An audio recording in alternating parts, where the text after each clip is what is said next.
Excellent. Okay. How's that? Can you folks hear me? Yay, wonderful. All right, I'm going to take my mask down for just a moment and I will remask in another moment. First of all, hi, welcome. Thank you for joining us here in person and or online. Hello to our online audience here. Thanks for joining us for our event for Remember Who You Are, what Pedro Gomez showed us about baseball and life. We're here this evening at beautiful Green Apple Books on the Park at 9th Avenue in San Francisco, California. And tonight I'm very lucky to introduce our featured readers for the evening, including Steve Kettmann, Robin Carr, Brad Mangin, and Michael Zagaris. I'm very excited here to celebrate Pedro Gomez of ESPN and life. First, I wanted to say hi, I'm Carr. I'm the events coordinator here for Green Apple. Before we get started, I just wanted to let you know that I am obligated to tell you that we have an entire events calendar on our website at greenapplebooks.com that you can check out. All of our events are free unless stated otherwise. That being said, if you can, buy books. Please do buy them from us as opposed to, I don't know, something that starts with an A and ends with a Zon. That would be helpful. If you've been here before, you've heard me say multiple times that when you buy books from us, you support us as an independent bookseller. You support the authors who put so much time and effort into creating these books, and then you get a book out of it, which is the best part, probably. So without further ado, I'd like to go ahead and introduce the first reader that's gracing us this evening. That's going to be Steve Kettmann, the editor of this book right here. I don't know if you can see online, but you can certainly see in person. And also for you to know, we have plenty of copies at the front available for purchase of Remember Who You Are. But first, Steve Kettmann is the author of One Day at Fenway and Baseball Maverick, and also edited the Roger Angell collection Game Time and co-wrote the New York Times bestsellers Juice on Jose Canseco and Play Hungry on Pete Rose. Please do welcome Steve Kettmann.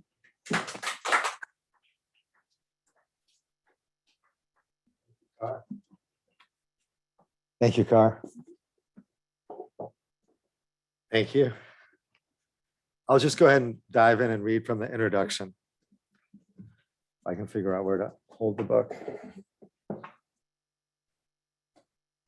My first reaction was to be mad at Bob Nightingale for calling on a Sunday evening. My 6-year-old daughter, Coco, had just made herself a salad, start to finish, for the first time, gathering the miner's lettuce herself, washing and spinning it, mixing up a dressing of olive oil, lemon, and honey. We were at the kitchen table and Coco was raising her fork. Just then Bob texted and called and texted again. I tried to ignore him so I could focus on sharing this little milestone with Coco. A voice inside my head wouldn't let me. The Gomez rules did not allow it. Bob and I had in common a great friend named Pedro Gomez. And if another friend of Pedro's called and wanted something, the rules were clear. You picked up. Maybe Bob, a USA Today baseball writer, needed my help on something. So I called Bob back and will never stop hearing the catch in his voice as he asked me, "Are you sitting down?" Then Bob told me that Pedro had died suddenly at home in Ahwatukee, Arizona, shortly before the Super Bowl. He was 58. I immediately called Pedro's wife, Sandy, and we talked in hushed, shocked voices for a while. For me, as for so many others who loved Pedro, his death hit first as the story of a husband and father, a man who always talked about hitting the lotto in marrying the love of his life, Sandy, and a proud father who talked constantly about his 3 children, Rio, Dante, and Sierra. The first ripple of pain came knowing with what a void his loss would leave in their lives. Then came the selfish part of grief for so many of us, the feeling of having a part of ourselves ripped away. It was as if a vital organ had suddenly been lost that channeled our capacity for joy and enthusiasm, for life. Pedro was in love with life and in love with all his friends. He made sure you felt that every time you connected. That was true if you'd met him once years ago, or like me, been one of his best friends for decades. It's your wife, Sandy would kid Pedro when I called the house yet again in the 1990s. It's hard to pull many recollections from the deep fog of those first days after the stunning news. But at some point that week, my wife, Sarah, and I packed up our 2003 Honda Accord, snapped Coco and Anais into their car seats, and set off for an 11-hour drive to see Sandy and the family in Arizona. Along the way, the scenes kept flashing at me. I thought of the time I decided to surprise Sarah for her birthday by taking her to Tegel Airport in Berlin, where we lived, without telling her we were flying to Venice. 2 days into our stay, she ran into Pedro in the lobby of our hotel. He did his best to sell her on the idea he was surprised to see her. Obviously, at some level, she knew Pedro and I must have cooked this whole scenario up, all of us running into each other in Venice. But when Pedro sold something, he sold it all the way. No, what are you doing here? Pedro kept repeating to Sarah in that small lobby, unleashing the full Gomez conviction and a blinding blizzard of charm. We laughed over that one the whole next day during the requisite gondola ride, Sarah and Sandy and Pedro and me. Hey, it was fun, even if Pedro went Cuban a little on the mouthy gondolier, as he himself put it with a shrug. Even years later, Pedro still loved to tell that story, laughing before he could start, one more greatest hit in the vast collection. It's odd to lose a very close friend, to see his death ripple out to millions, and to come to understand that for many of them, this was a deeply painful loss as well. Pedro brought people in baseball together in death, as in life. When word spread on Super Bowl Sunday that Pedro had died, a thunderclap of shock and grief shook nearly everyone in the game, sooner or later. Barry Bonds was among many who sent flowers. I can tell you that right up until the end, Pedro was doing what he loved. He was, in fact, mid-sentence, telling a story when the end came as he stood in his kitchen, not far from where the Super Bowl would be showing on his living room screen, game time not far off. R.I.P. Pedro was soon trending on Twitter. The New York Times published an obit memorializing Pedro as, quote, a pillar of baseball coverage for ESPN. Emotional tributes proliferated, not only on ESPN, by, in particular, Shelley Smith and Rachel Nichols, but also in newspapers all over the country. Only later did the autopsy reveal that the cause of death was sudden cardiac arrest, a detail left out of the first wave of coverage. For this book, we reached out to Max Scherzer, whose intensity on the mound Pedro compared to one of his all-time favorites, Dave Stewart, the ultimate embodiment of bringing everything you've got when the moment is biggest. I'd been hearing highlights of Pedro's conversations with Max for years and knew he would be eloquent on Pedro. I'll admit I was a little blown away by the sweetness of his contribution. Number 7, have fun every single day. Quote, Pedro saw baseball for what it was, Max writes. He never forgot how fun it was to go to a game. That was something I immediately gravitated toward. I loved that he could just sit there in front of my locker and talk to Pedro about baseball and have it be such a delightful conversation because of his insight and his positive personality. Before you knew it, you'd look up and see you'd already been talking for an hour. How would Max try to put into words what Pedro stood for? Have fun every single day. Whoever you come across, try to find the good in people. And when you find good people, talk to them even more. I feel like that's what Pedro did. He understood who the good eggs were and who the bad eggs were. When you find a good egg, make sure that you always go in depth and you can talk about anything. Building those human relationships is worth more than one story's clickbait. Thank you.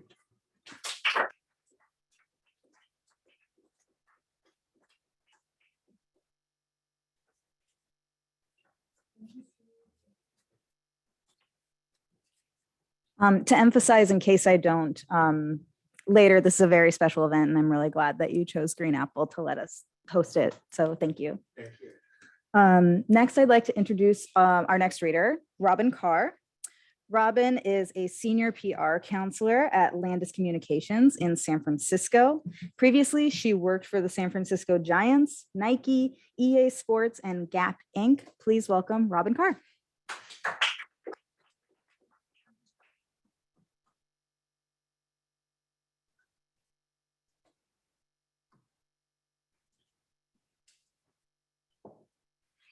Thanks, you guys. Can you hear me? Okay, I'll talk louder. I'll just dive in as well. So one year, I was getting ready to head down to Arizona for a spring training Nike event when I reached out to Pedro to let him know that I'd be in town and we should probably grab dinner. Next thing I know, Steve Kettmann, A's beat writer for the Chronicle, was calling me at my office at Nike, asking if he could join in on the fun. Well, I'd met Steve a few times in the Candlestick Park press box when he'd occasionally cover the Giants, so I didn't know him that well, but I said, of course. And then the three of us had a wonderful bonding evening. We talked about baseball, our families, our birthdays, we're all Leos, and cemented our friendships. That night, I shared stories with Pedro and Steve of growing up with a sports writer dad. My father, Howard Carr, worked for the Chronicle for 25 years, and I basically grew up around sports media, hanging out in press rooms and press boxes. In fact, I wouldn't be in public relations if not for my dad. He was covering the Virginia Slims tennis tournament at the Oakland Coliseum Arena in the early 1980s, and my mother and I were watching one of the matches. I was entering my third year of college with no clue what I wanted to do. At 20 years old, I hadn't even declared a major. Between matches, I saw a very fashionable, put-together woman bring some papers to the press table and chat with my dad. "Who's that?" I asked my mom. "Oh, that's Annalee Thurston, the PR person." Well, that's it. I decided I'd be majoring in public relations at San Jose State University with an eye on making it in sports PR. I did a sports internship at the Stanford Athletic Department, my dad's alma mater, and worked alongside tennis coach Dick Gould to manage PR for a scholarship fundraising event with John McEnroe and other tennis alums from Stanford. I graduated in December of 1983, but my dad was too ill to attend the ceremony, and he died the next month on January 30th, 1984. I was 22 years old and basically just getting my act together, and he was gone. I always felt like he missed everything I did, but both personal and professionally, successes and failures. But when I got the job with the San Francisco Giants in 1985, I got to work with many of my dad's Chronicle colleagues, David Bush, Lowell Cohn, Bruce Jenkins, and many others. Bruce and I still have long conversations about Howard, my dad, and how funny and animated he got when talking about Pac-10 football. He lived through some very rough Stanford football years. In chatting with Steve and Pedro that Arizona night, they assured me that my dad indeed knew how well I was doing and that he was proud of me. And in a little twist that I love, we realized that Steve and my dad shared a birthday, August 8th. My birthday is August 11th, and my dad and I celebrated our birthdays together every year. Last year, I saw on Facebook some photos of Pedro and his daughter sharing a birthday cake. Pedro, August 20th, Sierra, August 22nd. I thought that was so cool. There must be something special about Leo dads and daughters. Some of my favorite times with Pedro were at Major League Baseball All-Star games. It seemed like Pedro had dozens of friends in every city. And of course, he needed party passes. All-Star gala party passes, pre-game party tickets, post-game party passes. We were both on the hunt for more passes to accommodate Pedro's crew. Boston, Denver, Philadelphia, Seattle, San Francisco, just a few of the locales where we gathered party passes from those curmudgeon sports writers who absolutely wanted no part of any gala. Soon Pedro and I had our own language. "How are you doing on pregame?" "I'm good on pre, but I need post." "Okay, I'm on it." I recently read where Chronicle sports writer Ron Kroichek called Pedro Julie from the Love Boat due to his social director personality. Not coincidentally, Julie from the Love Boat has been my nickname as well. So it was not surprising that he and I coordinated what turned out to be one of the most epic nights in New York City. It's one of those times when the moons and the suns and whatever fun planets exist were aligned. The A's and the Giants were both in New York City for an April weekend in 1997. Pedro and I circled this on the calendar at least a month in advance and led the charge for a night out with Bay Area beat writers, broadcasters, team personnel, and PR folks. With Pedro, Steve, Bob Rose, and a cast of dozens, we brought Manhattan to its knees. First, we hit an authentic Russian-themed place on East 4th Street in Greenwich Village called the KGB. We then went to a Moroccan bar, Fez, where we discovered a basement with live music. That particular night, it was Bee Gees night. The unusual twist was that a cast of about half a dozen female singers were featured, singing all Bee Gees' greatest hits in what could have been an off-Broadway production. It was surprisingly fabulous, and the rounds of drinks continued throughout the night. The fun fest went on into the wee hours when we went back to the KGB bar for the mandatory final.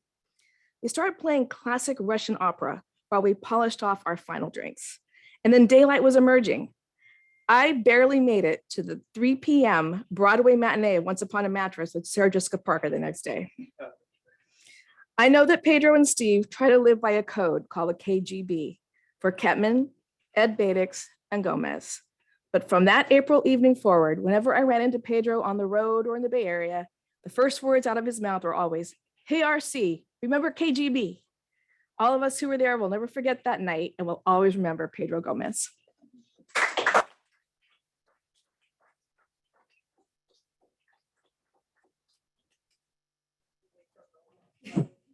I love that. Thank you, Robin. All right. Next, I'd like to introduce Brad Mangin. Sports photographer Brad Mangin's clients include Sports Illustrated. Pedro Gomez wrote the foreword to his book, Instant Baseball, the baseball Instagrams of Brad Mangin. So please do welcome the man himself, Brad Mangin.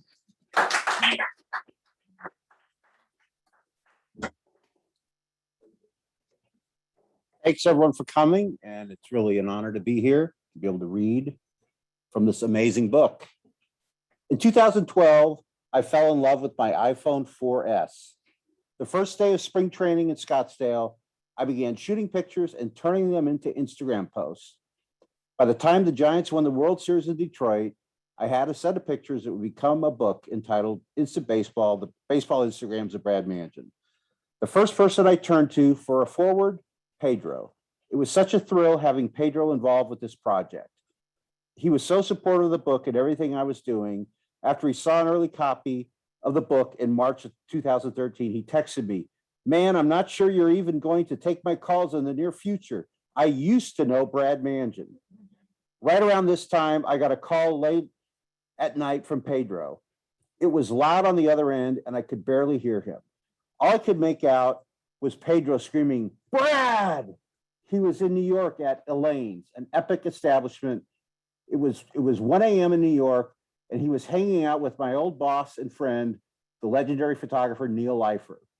Knowing Pedro, in the time it took him to order another round, he'd have talked to Neil about his iconic shot of Ali looming over Sonny Liston in 1965, about selling pictures of Sports Illustrated as a 16-year-old kid, and about photographing Ronald Reagan, Fidel Castro, and Charles Manson. When Pedro discovered Neil knew me, he figured that he had to call me. Of course he did. "Brad, I'm with Neil Leifer," Pedro kept screaming.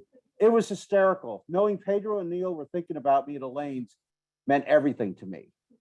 Working on this book as picture editor, reading how important Pedro was to so many people in baseball, it seems like no one man could have made so strong an impression on so many different people. Then you start talking to photographers and you're blown away all over again.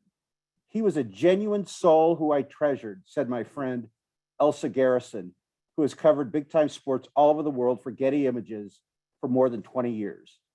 I knew it was an important game when I saw him on the warning track during batting practice. Always happy. I could have had the worst day, and his infectious laughter would brighten my day. I never saw him sad or upset. He never had a bad day. I was insanely jealous of it. He was a gem. Scott Clark is one of my oldest and best friends in the business. He's been a senior event photographer for ESPN for more than 30 years and worked with Pedro countless times. Sometimes in life, Scott said, you are lucky to cross paths with people that are so kind, so generous, so happy to just be alive and doing what they are born to do. I was lucky to have crossed paths with Pedro Gomez, a baseball poet, the kindest man you could hope to know. He had 1,000 best friends. When it was just the two of you, you were one of those 1,000. The world was a better place with him in it, far better. This hurts, and it hurts more because I was lucky enough to know him.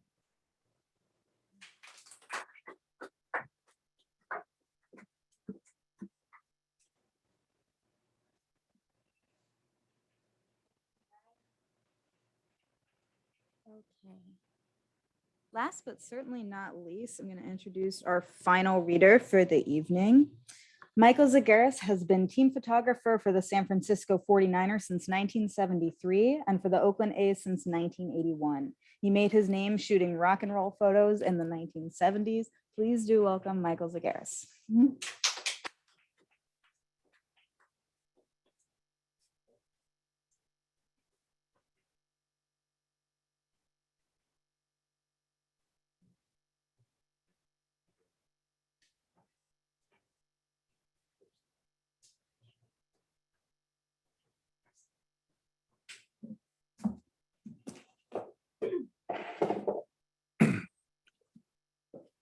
I still can't believe Pedro's going. You know, a lot of people only half listen when you tell them a story, but not Pedro. He never did anything halfway, least of all listen. When he saw pictures of me playing football for Enterprise High School in Reading, class of 63, where I signed my yearbook picture, the Golden Greek, he laughed, and then he wanted to hear all about me as an athlete. He'd heard about me meeting Pierre Salinger in California and through him landing a job working in Washington as a legislative assistant to Senator Bobby Kennedy from 1965 through 1967. And Pedro wanted to know what that was like. I was just an errand boy, a glorified page. I told him, and that made him even more curious, not less. Sometimes I'd run things over to the floor. I was given a pile of newspapers to read every morning, 24 big city newspapers. And I'd have to go through every paper to see if there was anything about Bobby or the Kennedy family. I wasn't exactly a speechwriter for RFK. That part has been greatly exaggerated, but I did do research for the speechwriters. In those days, it was Adam Olinsky and Jeff Greenfield. I'd go over to the Library of Congress to gather information to back up their arguments and speeches that they were working on. When I've told other people I was in Los Angeles at the Ambassador Hotel near Bobby the night of the California primary in 1968, their eyes would go wide. Rarely did they ask many questions. Pedro always wanted to hear more. I told him how I started to walk into the kitchen area following the crowd. I had heard at that point, I'd heard sounds like somebody firing off a string of firecrackers. The photographer, Bill Epridge, who'd been covering the senator for both Time and Life, ran past me, knocking me into the door jamb, yelling, 9mm. My first thought was he was talking about a fisheye lens. A gun was the last thing on my mind. As I continued walking, I almost slipped on what I thought was cooking oil, but it was blood. That night was it for me in politics. JFK was dead. Malcolm X was dead. Martin Luther King was dead. And now Bobby was dead. I flamed out at Santa Clara Law School, filling several blue books with the screed on the depraved state of the country for one exam. And then I started hanging around San Francisco music scene as much as I could. I'd go to the Fillmore with my tape recorder, a couple of joints in my pocket, and my camera. And I could usually bullshit my way backstage. I was working on a book focusing on English music and the English musicians who were using our blues roots, changed our culture, while in turn being changed by ours. I never really considered myself a professional photographer until Eric Clapton looked over my work one day in the Sausalito Inn in 1971. I'd showed up unannounced, and I'd asked if he'd like to read over the interview we had done about a year before when Cream was breaking up. He was more interested in the pictures I had brought with me. Mind if I have a look? He asked politely. Fucking hell. These are fucking great. Can we use these? Albums, songbooks. The writing's all right, but you should be like doing this for a gig. A month later, I told Peter Frampton what Clapton had said. He agreed. He says, look, man, you've got to come to London. You can stay with us. I took him up on the offer. Mary Lovett, Peter's first wife, would take me around to antique markets, night spots all over London. I soaked up the music and the vibe, and after a couple of months, I was back to San Francisco, focused on being a great rock and roll photographer.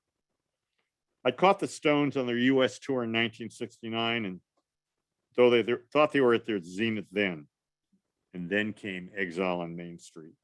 And the 72 tour with the next album, it seemed like they were even better.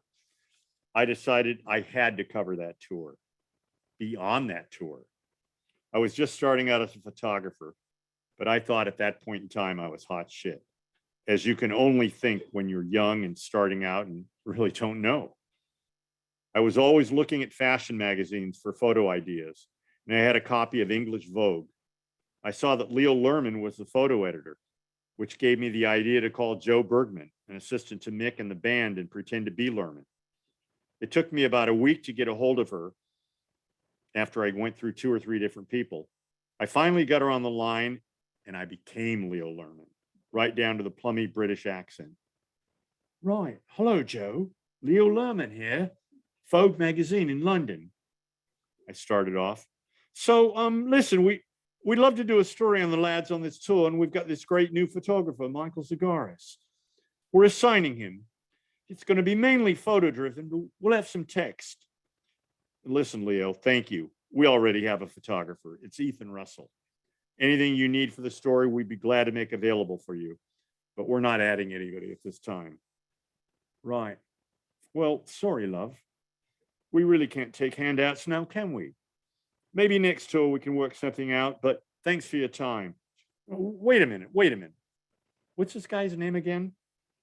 It's Michael Zagaris. And again, he's a younger guy, but he's a great photographer. Well, if he can make his way up to Vancouver, we'll put him on the plane. He can shoot the show up there and the gigs in San Francisco and Los Angeles, but that's the best we can do. Pedro loved that story because it's probably just what he would have done had he been given the chance. Can you imagine trying that now? Keith was pretty spaced out on that tour, and yet they were playing fucking great. They were channeling this incredible, incredible music. On some of the nights, it transcended any music of that time. And this was not long after 1968, the nadir of the political global revolution, and three years removed from Altamont, where the Hells Angels stabbed and beat someone to death in front of their stage. Things were much darker now. And this was the Stones music of 1972. To anybody that was really into the Stones the way I was, and the way I think Pedro was, it was much, much more than music. It was about a feeling we both recognized parts of ourselves in back then. You were almost out of body when you were at those shows. I look back now and I realize they're just people. And like us, they were caught up in that time and energy. None of us realized it at the time, but Mick was always a great showman. He was very theatrical, but he was actually much more than that. They were much more than that. They were what they played. What you saw on stage, that's who they fucking were. That was the Stones. And when I was around them, I felt like I was in the band. And that was me. It was more than music or attitude. It was about something that I think we all wanted to project. And Pedro fucking loved that stuff.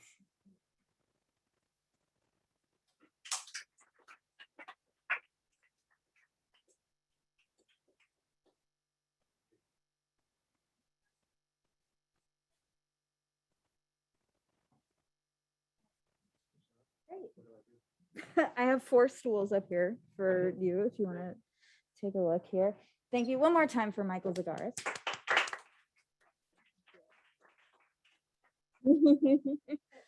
So we're going to go ahead and open it up for audience Q&A. That's why all this press conference mics are in front of me and the chairs are behind me here.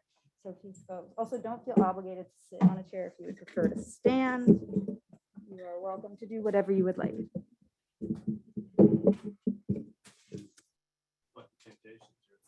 I don't know, I think. Oh, can we darken this out?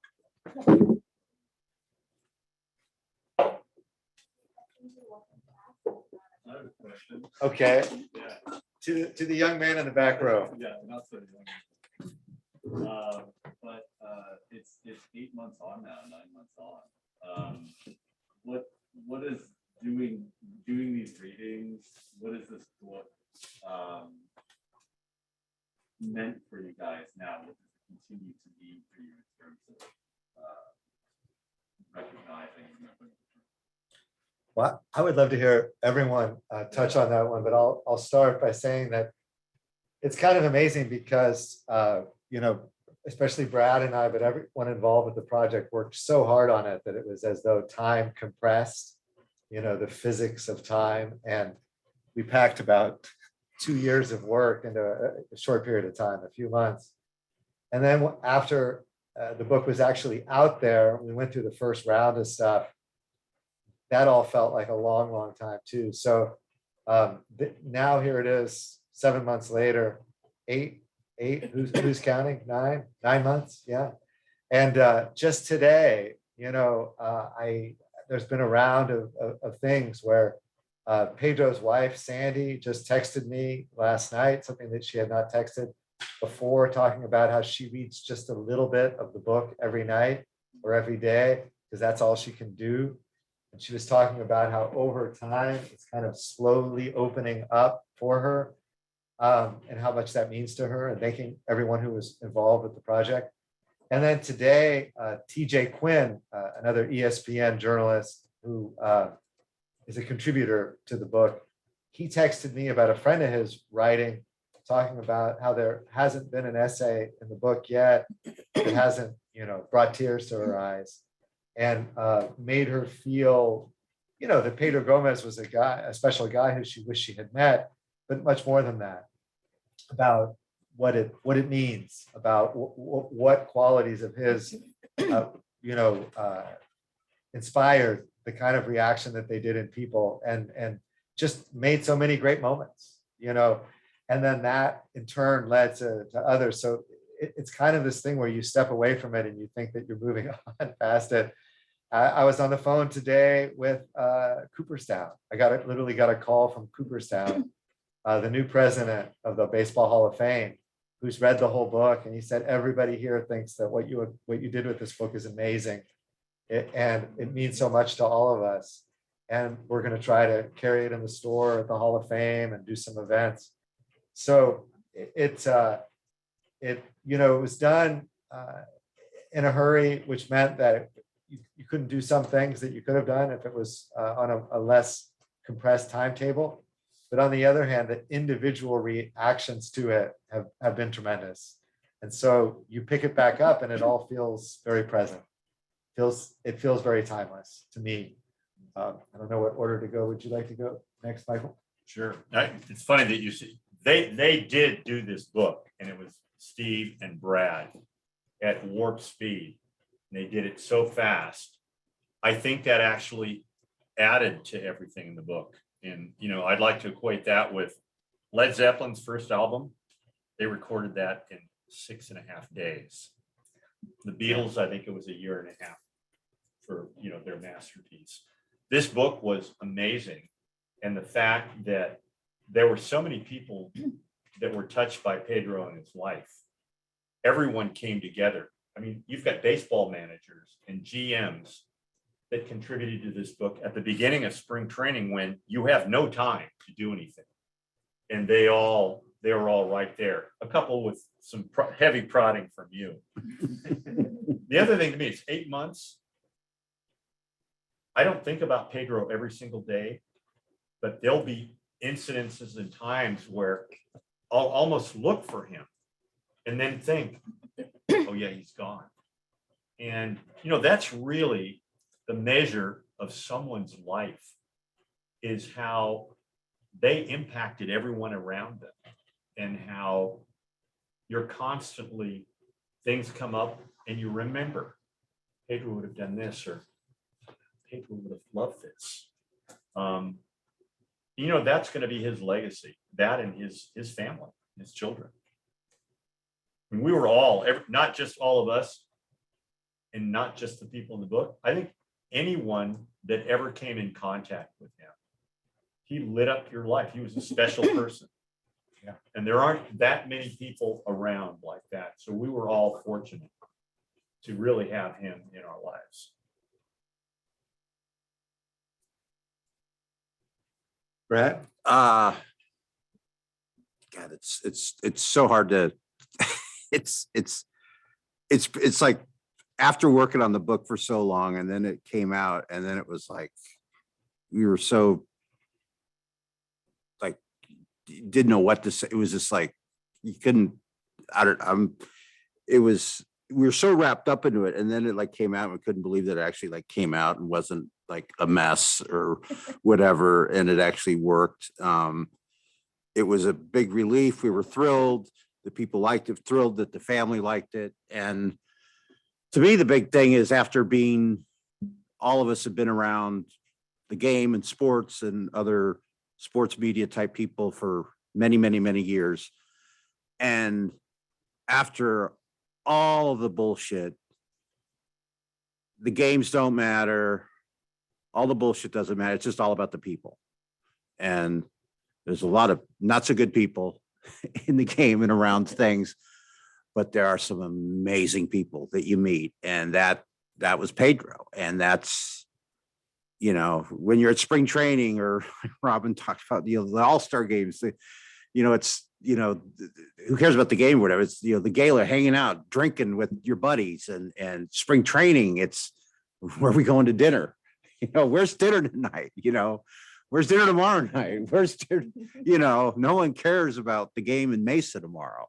And it's just, and that's what you get so much in the book. It's not all sad stories, and there's so much humor and fathers and sons and family. And it's people who were buddies with Pedro, had all these different relationships with him. And, you know, when you're at the ballpark and you're working and you're under different pressures, covering Barry Bonds, and then you see Pedro, and, you know, he's under a lot of pressure.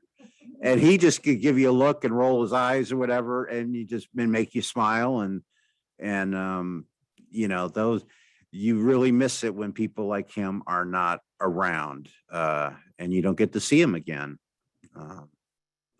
So. Do you think it'll hit again spring training next year? Well, that's a whole other side of the story. The business sucks so bad. I haven't been to spring training in 6 years. So that's a whole other story. So anyway, Robin. Sure. First of all, it's been so weird anyway with 2020 and then 2021. So the whole thing of time has been weird. So last year was so slow. Now we're in September and it's kind of gone faster, but it's weird again. But with his passing in February on that Sunday, it's time just sucked really hard again.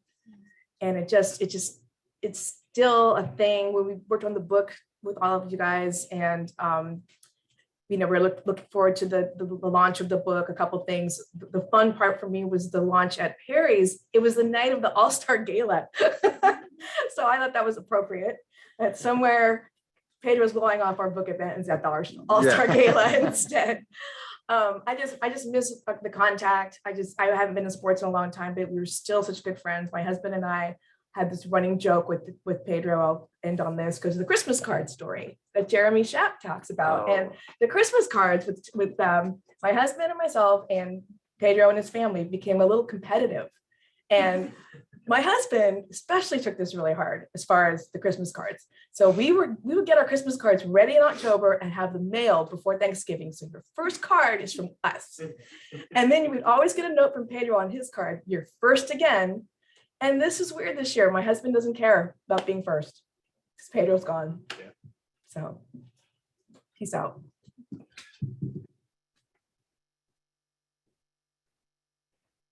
Any other questions?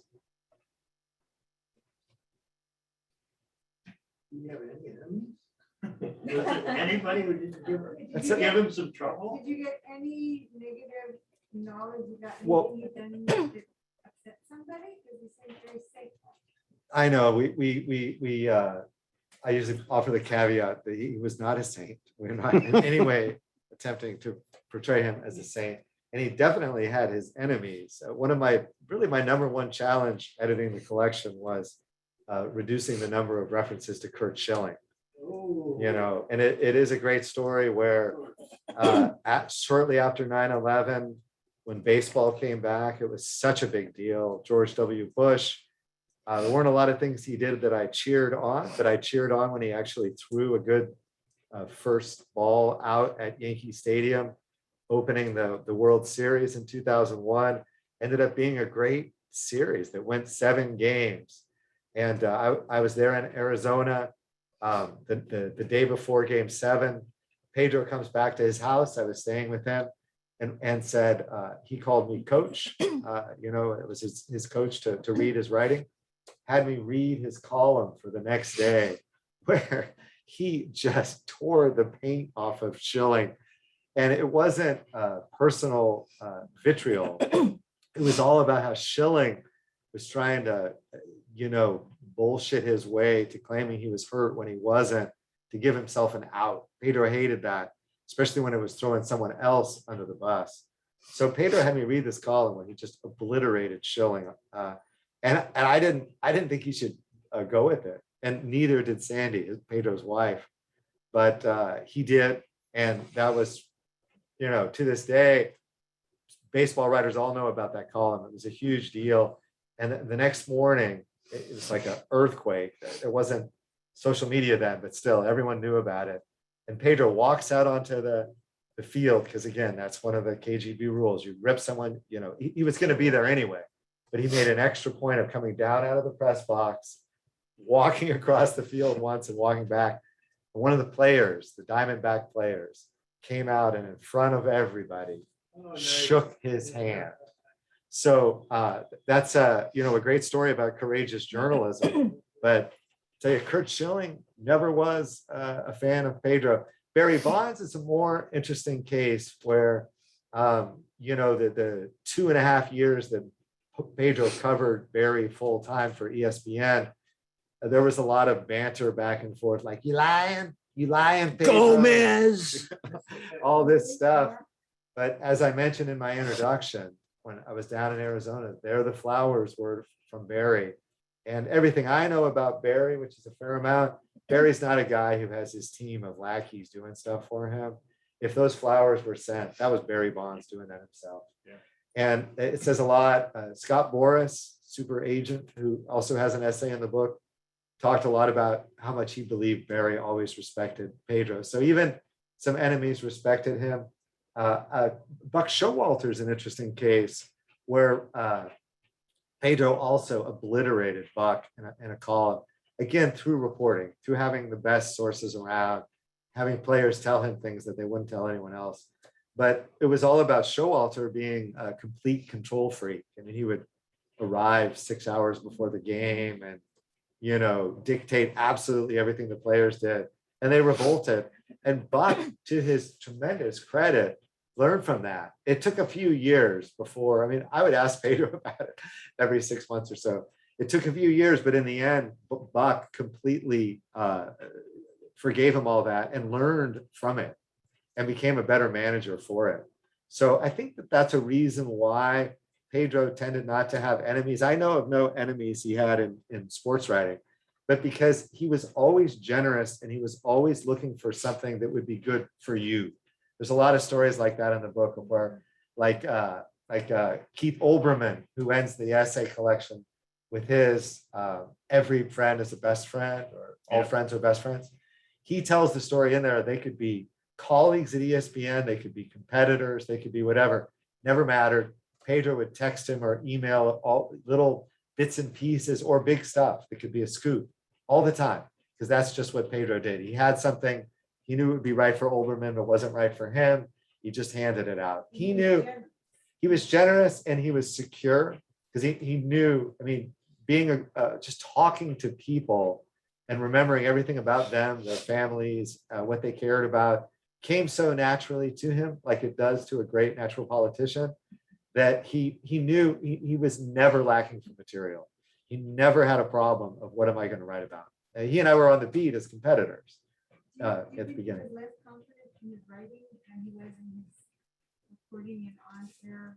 Only in the very early days. Because you said he, he had people who was calling it. Just in the early days. That was really a sort of tribute, a throwback to the early days. When we were on the beat in the 90s, 95, 96, up to KGB night in 97, he got, it wasn't too much longer after that.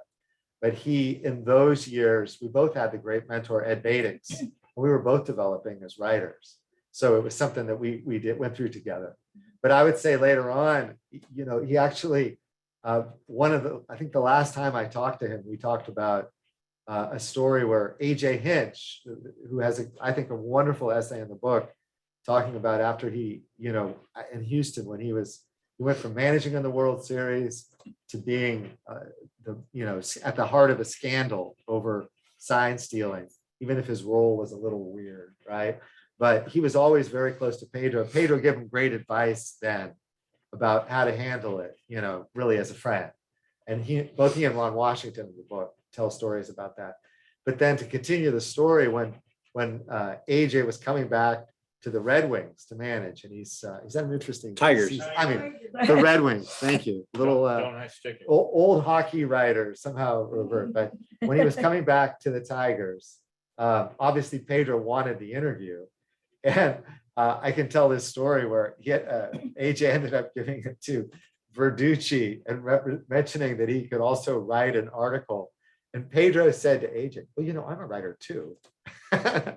Like he was a little bit hurt, a little bit pissed off, but no, he was always a very confident writer because he wrote in his own voice, so it was all an extension of the same thing. Yeah, he was eclectic. You look at all of his friends; there were so many different friends, and he had a lust for life. I mean, he almost attacked life, and that was his great strength. And as far as enemies, he never had enemies, but he wasn't afraid to tell what he felt was the truth. Or to call out bullshit on Tony La Russa or any other manager or power figure in the game. I mean, his own relatives. He knows a story that I was initially wanted to go in the book. My son was pitching against Miami in his freshman year. So I went down to Miami, stayed with Pedro. We went to Little Havana. I think we were seeing Elvita, and his uncles were there and everything. And halfway through the show, there was a little break. We go into the bathroom, and he goes, "Z, well, you got to shut up, man." I said, "What?" He said, "My uncles are going crazy. Talking about Che and Fidel. I'm telling you, man, they want to kill you." And I said, you're just like I am. They think the same. And he said, "And they hate that." And I said, "What?" He said, "Seriously, man, I'm not saying they just want to kill you. They really want to kill you." He says, "Let's just get through the show and get out of here." Yeah. Just the gondolier to the story. Yeah. Yeah, he would just get riled up sometimes. A big thing was cranking, because you could crank him. You knew what would get him riled. So he talked about, it was something we talked about where it was pretty easy, actually. You just say a couple of things and he would, like Ricky Ricardo or something, and he would just go off. What about Carr? Do you have any questions for us? I was curious, one of my comment is that I love the animation. Thank you. And then my question was, can we anticipate that there might be like a collection of Pedro's writing, maybe compendium at some point? Boy, I wish, but there had been a number of incipient book projects involving Pedro. Maybe Pedro with his son, Rio Gomez, who's a AA pitcher in the Red Sox organization. And nothing got far enough along that it would be possible to publish it now. The sports writing would mostly be from earlier eras.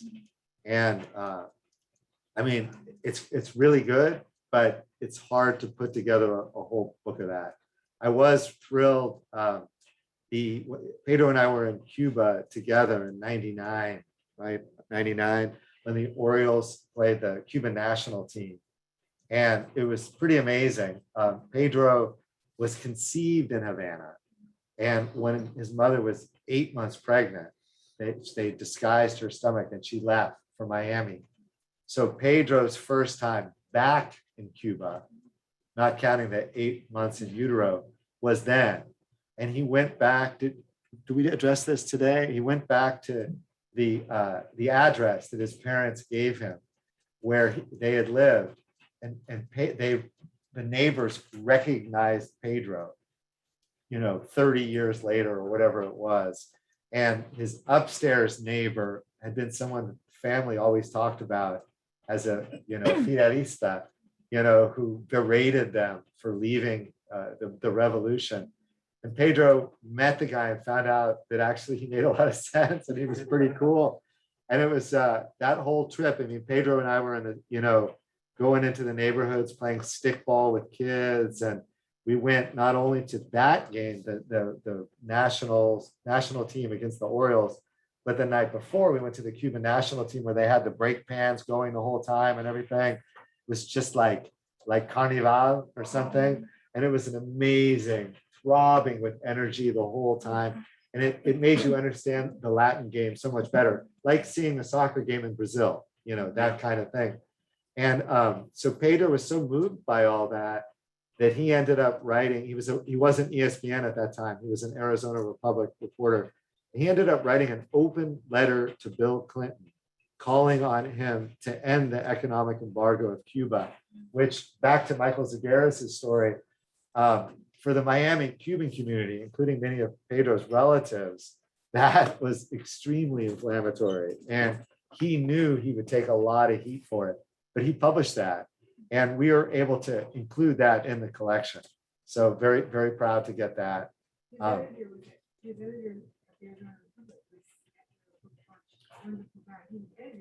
Exactly. Yeah.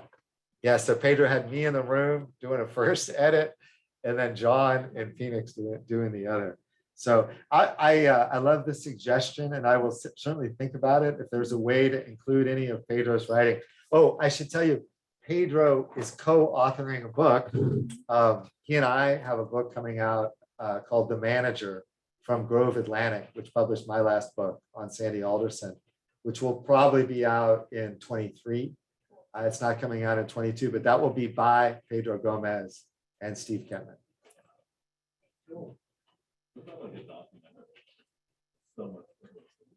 I'd love to work on a doc, and it's something that's definitely kicking around. I've talked to Bob Lee about it. He's, he has an essay in the book. Was a big name at ESPN for a lot of years, and he's retired now. So, it would be a natural. If you have any capital lined up and want to approach me, we can talk afterwards. But it's that kind of thing. Ken Burns. Yeah, or give it to Ken. I'd love to see it. Yes. Was he an employee of anyone besides ESPN? No. Full-time gig for ESPN for however many years that was. 18, 19. 18, 19 years. Yeah. Did they do any memorial themselves? Oh, they did a lot on the air. They had, and actually the GomezRules.com is the website for the book. Has all the videos and everything. Which Brad did an amazing job on it. It has those videos. I had, yeah, I mean, well, they did, As much as they can, as much as a corporate Disney-owned entity Thanks for reminding us. will do. yeah. The people there were very nice. Steve worked with a lot of people there that were very helpful. Yeah, there was never any issue about having the microphone on the cover. That's the cover art, of course, is from Mark Orickson, a San Francisco artist who sent 60 New Yorker covers and counting. And there were questions raised about whether the giant corporation would object to us using ESPN on the cover image, but we never heard a peep out of anybody. It's editorial anyway. We can do whatever we want on the cover. Yeah, that's right. Thank you. Thank you all for coming. Yes, Thank you very much. Everyone, go, if you don't already have it, go out and buy this book. You can pick it up. Buy it here. Open it up on any page and it's dynamite. Yeah, you don't really need to go far. Is it fair to assume that you'll sign copies for us? Yeah, sure. Yeah, sure. We have one last round of applause for. Much. This is really special. Thank you, online people.